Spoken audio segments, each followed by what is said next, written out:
Hello, everybody, and welcome into Blue Jays Today, where we always got something to say about the Toronto Blue Jays. Coming to you from the Sports Interaction Studio, I'm your host, Nicholas Playlaw. And I'm your host, Adam Peddle. And yesterday, we got some pretty surprising reports that the Blue Jays might be the favorites for Kyle Tucker. Honestly, I was shocked when I hear this. Maybe I'm a sucker for the pain that we've had in the previous off seasons, but yeah, apparently Blue Jays are looked at as maybe a potential favorite for Kyle Tucker. We're going to break down the reality of what that could look like. Is that even a possibility? And what does that mean for Bo Bichette? Before we do, make sure to hit that like button and smash that subscribe button. Yeah, honestly, yesterday, I'm not going to lie. Bob Nightingale, a good friend of the show. He's come on the show before. When he said that the Blue Jays were favorites, I was like, dude, you've been saying that, like, you know, the Blue Jays don't get this, they don't get that, blah, blah, blah, blah, blah. And then now all of a sudden the narrative has changed. And now the Blue Jays are favorited for Kyle Tucker. All you got to do is go to the World Series and people are going to start talking about you, right? And they're not just like, you know, favorites in the loose term of like, oh, well, there's a, you know, 5 or 6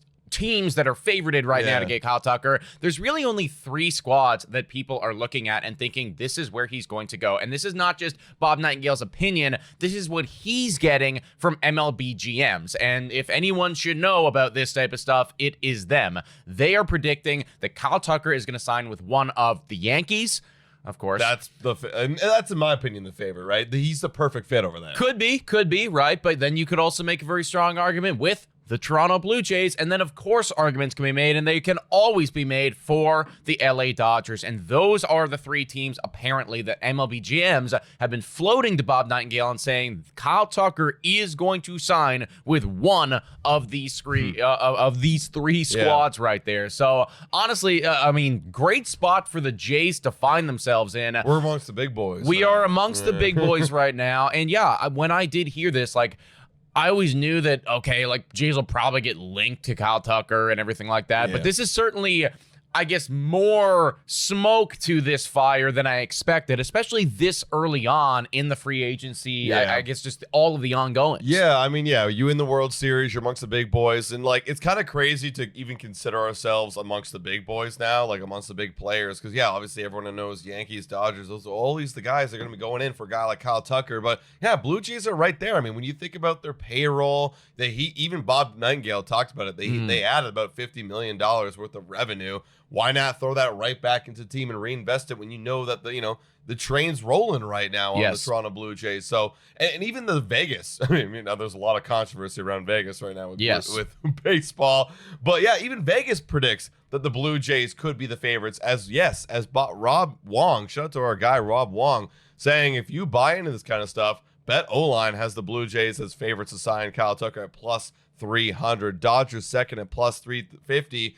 Do you buy into that as well? Yeah, I actually do. Hey, here's the thing, okay? I do think that for the first time in years, you might actually see the Toronto Blue Jays cross the finish line with one of these big fish and not get used as leverage. And I'm not saying that to clickbait you. I'm not saying that to, get engagement. And I actually genuinely believe that having gone to the World Series, being on that big stage, and then just all of the messages that you're seeing from some of these players out of that clubhouse, like Shane Bieber leaving $100 million on the table, that right there is so telling about this Toronto Blue Jays clubhouse and about just the time and the experience that people are having here. I also think that Kyle Tucker is certainly the type of individual that the Toronto Blue Jays love to target, right? He's been phenomenal in his whole career. He is good defensively. And when you look at that Blue Jays outfield, I mean, I know that we didn't have Anthony Santander at all, but George Springer, who was incredible for us last year, he's going to be entering into the last year of his deal.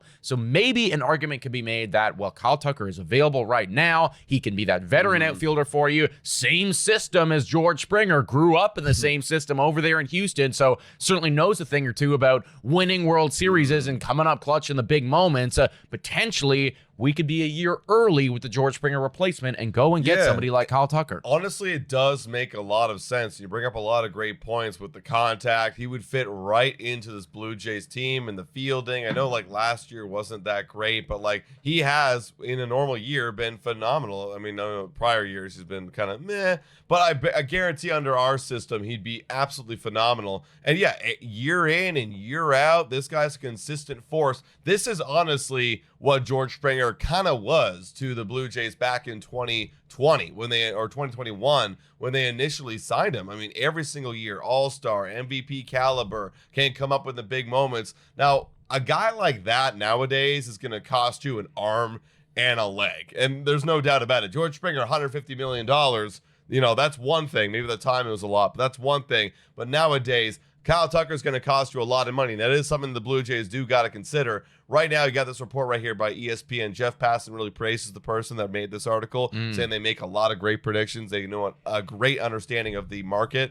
11 years, $418 million, $38 million average annual value. That's kind of the average market value people are kind of predicting, around that high 30 to low 40 range for a guy like Kyle Tucker, who's 29 years old, will be in 2026.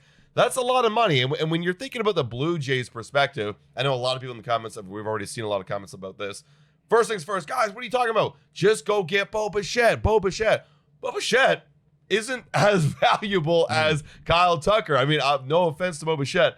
I'd rather have a Kyle Tucker on my team. You know what I mean? No, I think you'd be making a large mistake if you would prioritize, Bo Bichette over a Kyle Tucker. Oh, okay. I understand where you're coming from there. You certainly be upgrading slightly in terms of the bat. Like Kyle Tucker has just got a little bit more to him. He can steal bases. He does have a lot of power in that bat as well. We've seen the home runs from him.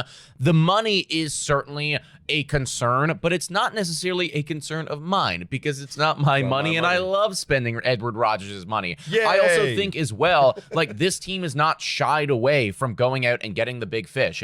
They were in the conversations to go get Shohei Ohtani. That's whilst they also still had George Springer on the books and probably were still considering getting Vladimir Guerrero Jr. locked up. They were trying to go out and get Juan Soto. That guy would have costed, I mean, we know how much he costed. Tons of money. And then after all of that, they still went and paid Vladimir Guerrero Jr. the big bucks. So I don't necessarily see like Kyle Tucker's price tag as being a major hindrance to this Jays team. In fact, I'd argue that it's actually helping us a little bit because some of those smaller fish and even some of the medium teams, they're looking at that price tag and going, I don't know if we can fit that bill. Whereas Toronto, New York, and LA probably can. It should also be noted that George Springer, I see that you got the payroll right here. George Springer, Kevin Gausman, they're both on the last years of their deal. So those, $50 million that they roughly accumulate collectively, that will not be on the books in 2027 when you would obviously assume to have Kyle Tucker here long term.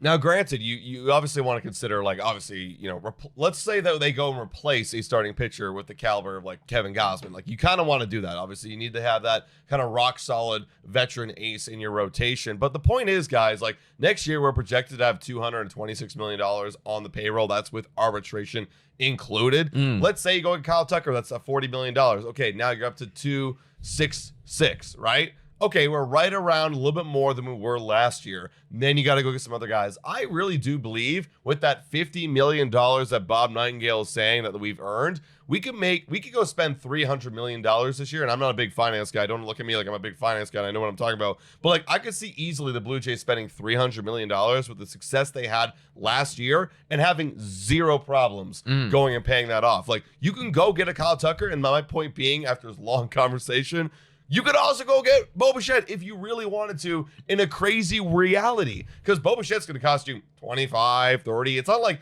getting Bo Bichette's going to hurt your chances of Kyle Tucker. In fact, Kyle Tucker is going to be the big rock that's going to that's going to fill up a lot of your payroll. So you can go get both in a reality. So obviously I want Bo Bichette number one. But going and get Kyle Tucker is just going to extend your future even more. So. Yeah, and I'll go so far to say I want Kyle Tucker number one. It's like ultimately I look at him and I think that he is the number one free agency off of this board. And I don't necessarily think, to your point either, that signing Kyle Tucker means that you are automatically out on Bo Bichette. They don't play the same position. Nope. Kyle Tucker would be in the outfield, and if anything, that would just incentivize Bo Bichette to be on this offense even more. They can afford it right now. So, yes, I do think that they are going to be obviously in all of the talks with Bo Bichette, and now apparently they're going to be in all of the talks with Kyle Tucker. Right. I also think that in today's baseball market, it's a pay-to-play system. We just saw that with the LA Dodgers. It is a pay-to-play, pay-to-win, actually. win. You know, That's the and reality, folks. that's just the reality of it, right? Like, and Time if to you pay. want to be able to, you know, go toe to toe with these heavyweights and to beat them, I mean, we were probably one Kyle Tucker away from beating the LA Dodgers. Yeah, I mean, literally, they had You know? Yamamoto win MVP, and he got paid $325 million. Exactly. You know? So let's go get our $418 million man in Kyle Tucker and go win a World Series. That's the thing, right? Like, we are right there, like, just on the cusp of being able to go and win a World Series. And I think that if you were to go out and you were to shock MLB with this big move of bringing in Kyle Tucker, as you just shocked them by going to the World Series, now it's like all steam ahead for the Toronto Blue Jays in what would be, I mean, I would look to think as a favorited year for them to go back to the World Series in 2027 or 2026, excuse me. Yeah, and honestly, I think, again, I know a lot of people are going to have PTSD, like, oh, God, I've already seen comments, don't worry. I'm like, oh, God, not this again, blah, blah, blah, blah, blah. Again, like you brought up, Blue Jays went to the World Series this year. We don't know what could happen in 2025. This might be just the most magical year of all time. Sign Vladdy back, go to the World Series, and you might see Kyle Tucker come here. Just might. I want to throw it out there because I want to get people believing again, right? Well, I just think that we've been used as leverage so many times. So many times. And people are always, you know, triggered by that. It's like, okay, here we are again, getting used as leverage. It's not leverage anymore. I genuinely don't feel like it is. And this year especially, like last year when we only won 74 games, we were in the conversations for Soto. Both of us were very clear on this, and we were thinking, okay, this is a complete and utter long shot. He's not coming here. It's so unlikely. Yeah. And he didn't come here. But I don't feel that way this year. I really, truly believe that they can go out and actually lock up a big fish, and the big fish would want to come and would want to play here. Kyle Tucker is the biggest fish on the market right now. The odds are saying that we are favored to go and get him. Bob Nightingale and MLB GMs are saying that it's us and New York and LA. I think we got as good of a shot as anyone. It comes down to, do you want to play in Toronto? Do you want to move your family up here for the next 10 years? That's what it comes down to. Probably. Like, let's play the human factor right now. Like, why wouldn't you want to come here, get paid the most money, you know, play for a winning team that could go to the World Series any given year? Especially if you come here, you know, for the next decade, you're going to the World Series. You're at least the GM in the front office is trying to get you the World Series every single year with Vladdy under contract. And if, let's say they do bring in Bo Bichette, wow, what a three-headed horse right there. Like, that's unbelievable. I know that this is my Canadian bias coming in here, but I look at the Toronto Blue Jays as being the best alternative to the LA Dodgers. 100%. Right? You know, if you don't want to go, and that's totally, if you want to go to the LA Dodgers, I understand. It's LA, it's a very, very cool place. You know, you're probably going to win multiple rings. So I do actually get it. I really do get it. But if you want to just shy away from the norm a little bit, then I think that your next best alternative is the Toronto Blue Jays. And if I was in those meetings, I would tell Kyle Tucker, we were one Kyle Tucker hit away from winning the World Series. Yeah. You want to come here, you want to win one with us? I think that we'd have a serious shot. But folks, let us know your thoughts about all this in the comments down below. What are your thoughts on all of this Kyle Tucker stuff? Would you like to see the Toronto Blue Jays go out and get him, pay a ton of money for him? Do you think that that would mean that they are out on the conversation of the Bo Bichette or limit them in the starting pitcher stuff? I want to hear your thoughts down below. Hit the like, smash the subscribe button, do all the stuff. And guys, thank you so much for watching. And as always, go Jays, go!